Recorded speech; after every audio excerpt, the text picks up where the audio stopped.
Voice of Indonesia. Well, listeners, February 13 is celebrating as the World Radio Day, and this year the theme is Radio and Peace.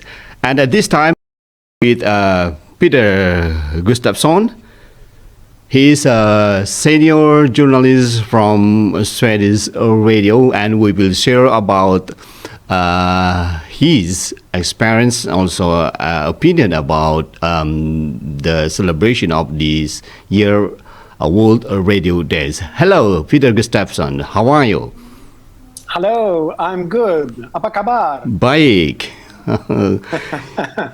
Yeah, Peder, as I mentioned before that this day, February 13 is the 12th edition of the World Radio Day celebration. And this year, the theme is Radio and Peace. As a senior journalist who has been working for radio for a lot of times, so does it have a very emotional or just say special meaning for you? I must say that for me, the theme of today's or this year's Radio Day is extremely important when it comes to peace, because I think that radio could be a peacemaker in many ways. For instance, by distributing correct information to tell people that this is not true and this is true and so on. I also think that radio as a peacemaker has a very important role in a democracy to show many different sides of the society. So we don't only need to talk about areas where we have conflict. We can also talk about countries where we have peace. But maybe, as we have seen in the world, we can use the US as an example, where there has been a lot of confrontations between different sides in the society. But what we need to have is someone that is impartial and telling the correct story all the time, which I think, in a way, is peacemaking. Yes, as you say that, radio is or can be a peacemaker and plays a very important role in democracy. So impartiality, as you mentioned, is also a very important thing for a journalist, for a broadcaster to be maintained. So how do you think a journalist should maintain his or her impartiality while he is writing a story, Peder? It's a very interesting question, because nowadays when I look at media all around the world, I can see that colleagues of us become more and more partial, which I think is very bad. Because for me, being a journalist is actually to be what we could call a bystander, to stand beside, as if you're watching a football game and you don't like any of the teams, but you describe the match in an impartial way. That is what we should do when it comes to society for our radio listeners, meaning that we stand on the sideline watching what, let's say, the politicians are doing, and we refer to what they're doing on one side and on the other side, but we should never put our own opinion into the story. Instead, we say, they are saying this, they are doing that, and then it's up to the listeners, or if it's newspapers, the readers, to make their own decisions and make up their own minds. But I think, for me, it's extremely important to always be impartial. And I always think of myself as someone who's actually standing on the sideline of a football match and describing the match, instead of being one of the super fans among the spectators. So that is how I try to be impartial. Yes.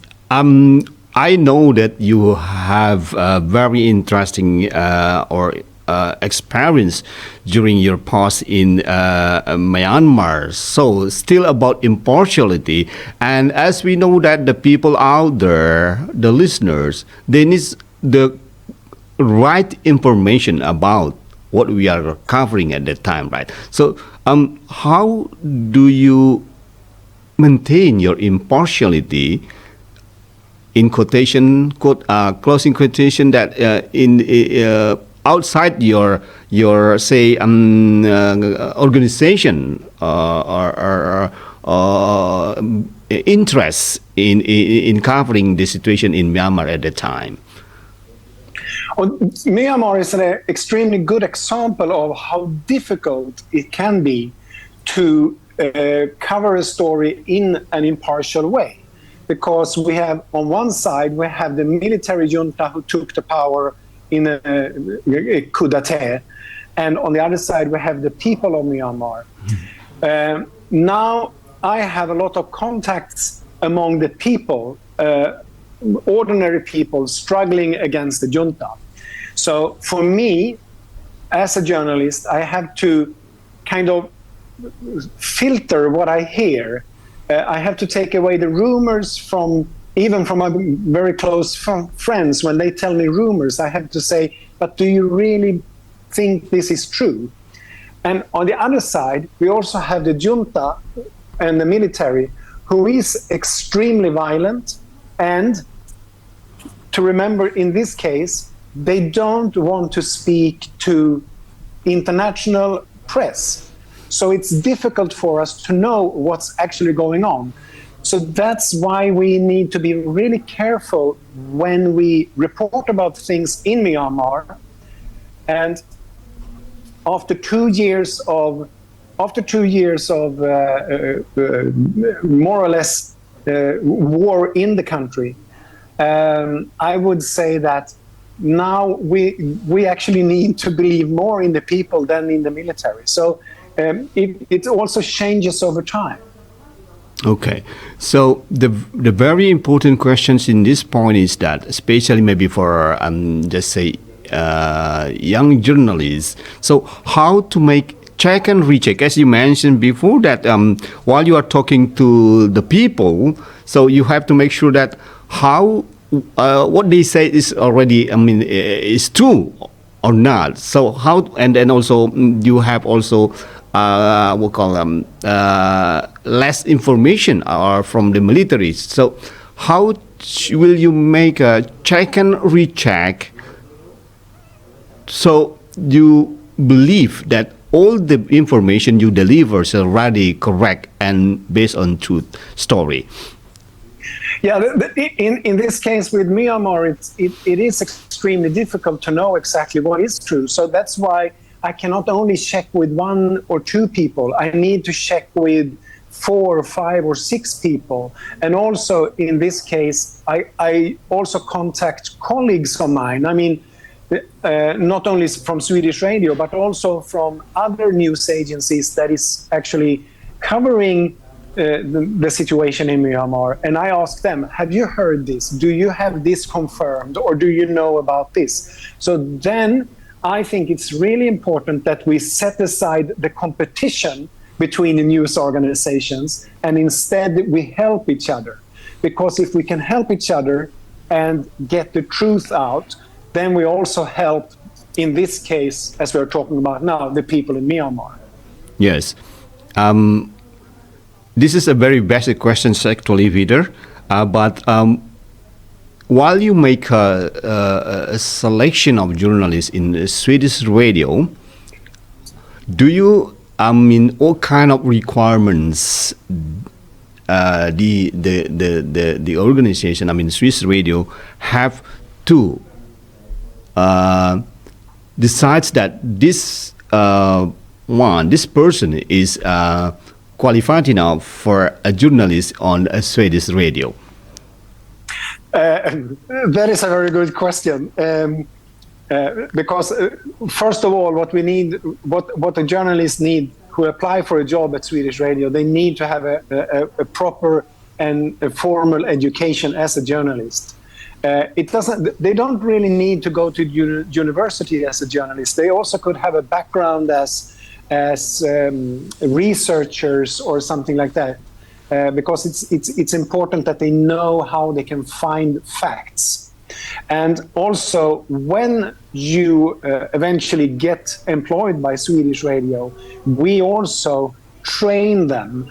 Newly employed journalists at Swedish Radio will be trained in the certain rules that we are following as a public broadcasters, and how we work to be independent, impartial, and so on. Okay, good.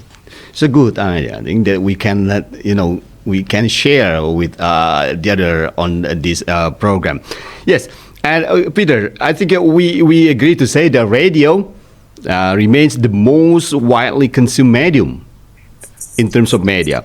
Its unique ability to reach out the widest audience means radio can shape a socialist experience of diversity, like in Indonesia, we're very diverse, stand as an arena for all voices to speak out. So, I mean, everybody has the chance, has the opportunity to speak out, to deliver their opinion, and be represented and also heard, of course. So, what does a radio station, in your opinion, have to do to be engaged with the community or the listeners? First of all, I must say that it is important for a broadcaster like RRI to not only have national programming, it's extremely important to have local programming, as in provincial radio, which I know you have. The other thing, because that is also giving an opportunity for people, the local people, to be heard on radio. My advice to local radio and also national radio is to leave your radio house, go outside and talk to people, meet people, collect their voices, allow them to say their opinion, and if, let's say, if they don't like the government, well, then they need to explain why they don't do that, and then they can have the answer from maybe the other side also. But it's important that you let communities speak, and I don't know of any country in Southeast Asia that is so diverse as Indonesia. And that is also one of the strengths you have in Indonesia, that you have all these people from all walks of life that actually must also be heard on radio, because it's important that you reflect the whole society. And if you do that, then radio will even be stronger and people will trust you even more. Let me give you an example. In Sweden, we have a small community of minority people living far up in the north. They are called the Sami.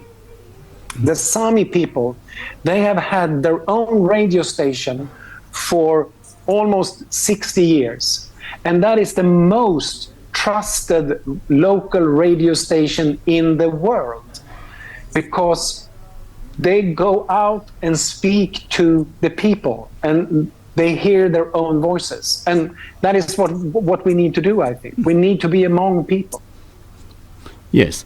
And since the radio stations, like here in Indonesia and also in Sweden, Swedish Radio should serve diverse communities and offering a wide variety of programs and also contents, of course. So how do you, the Swedish Radio varied its program? As you told before that, we have to go out and find out what the people talk about, or the voices of the people out there. So that's a very, that's could be a strength, for the program. So how the Swedish Radio varied its program to fulfill its listeners' need of information?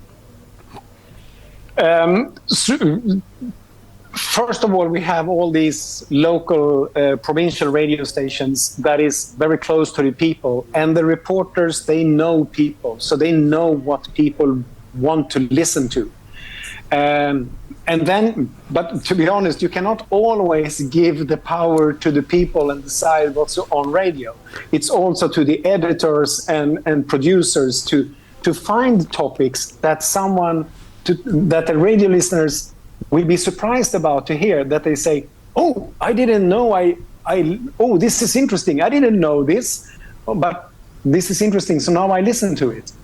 And also, up until a few years ago, the Swedish radio divided the channel. We have 4 national radio channels, and we divided them in different age groups. But we don't do that anymore. Instead, we divide them in interest. So we have one station that is broadcasting news, current affairs, culture, everything for about pop music, about movies and everything like that. And then we have another one that is only about news and current affairs. So we have divided the stations into interests instead of age groups, which we think is really good that we have done. Okay. Peder Gustafsson, so how do you find interest of the people on radio today, since there are many kinds of social medias out there now that the people can access easily, more than, say, listening to radio? It is, of course, a really tough competition with everything that we have around us. We have everything from Netflix to Google and everything that you can listen to and watch on TikTok and everything. But as long as we are honest to ourselves and that we are that will deliver the correct information, then we are relevant. I would like to say. And we need to keep relevant by focusing on deliver the correct news, try to be impartial and neutral in every way.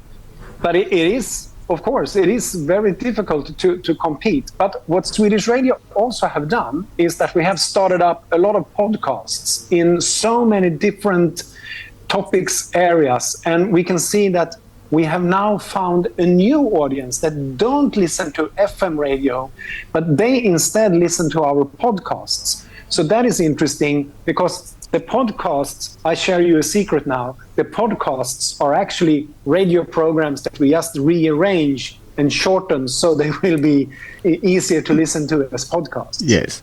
We are in the process of working on this podcast, Peter.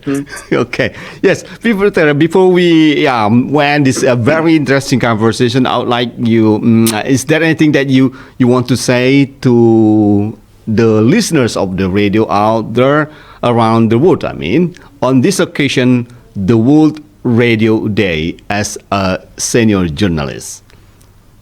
Yeah, first of all, I would like to thank all of you that are actually listening to this. And that shows that you're a smart, intelligent person because you're listening to radio.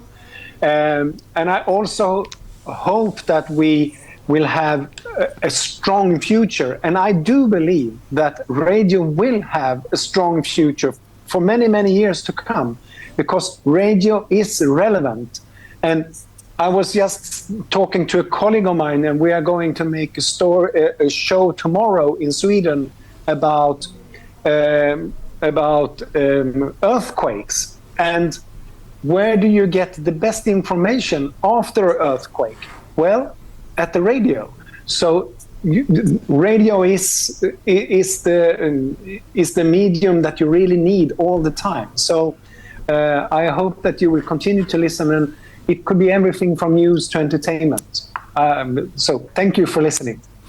Okay, thank you very much, Peder Gustafsson, a senior journalist, also now a correspondent on Asia Pacific for Swedish Radio. This is a very interesting conversation and very meaningful conversation. We hope that our listeners out there can take knowledge from our conversation for this time.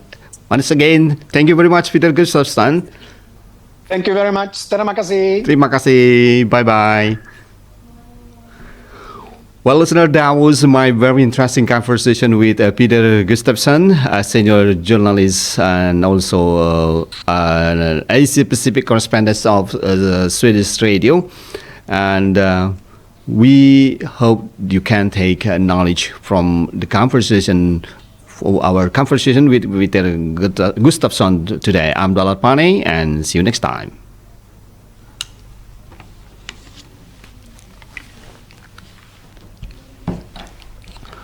Great, thank you. So, how long you will be in New Zealand? Sorry, one more time. So, how long will you be in New Zealand? Only until Sunday.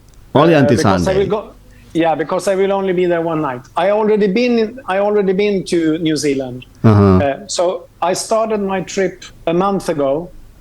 When I left Bangkok, and I went to New Zealand, and I was in New Zealand for 2 weeks, and then I continued here to Fiji, and I was here for 10 days, and then 1 week in Solomon Islands, and now I'm on my way back to Bangkok. To Bangkok. It's so many flights, so I have to stay over. So when will you come to Jakarta? As soon as I can. Okay. As soon as I to go to Jakarta. I always want to go to Indonesia. I love Indonesia. See you in Jakarta. Yeah. Yes, see you in Jakarta. Thank you so much. Thank you. Bye bye. Voice of Indonesia. VOR.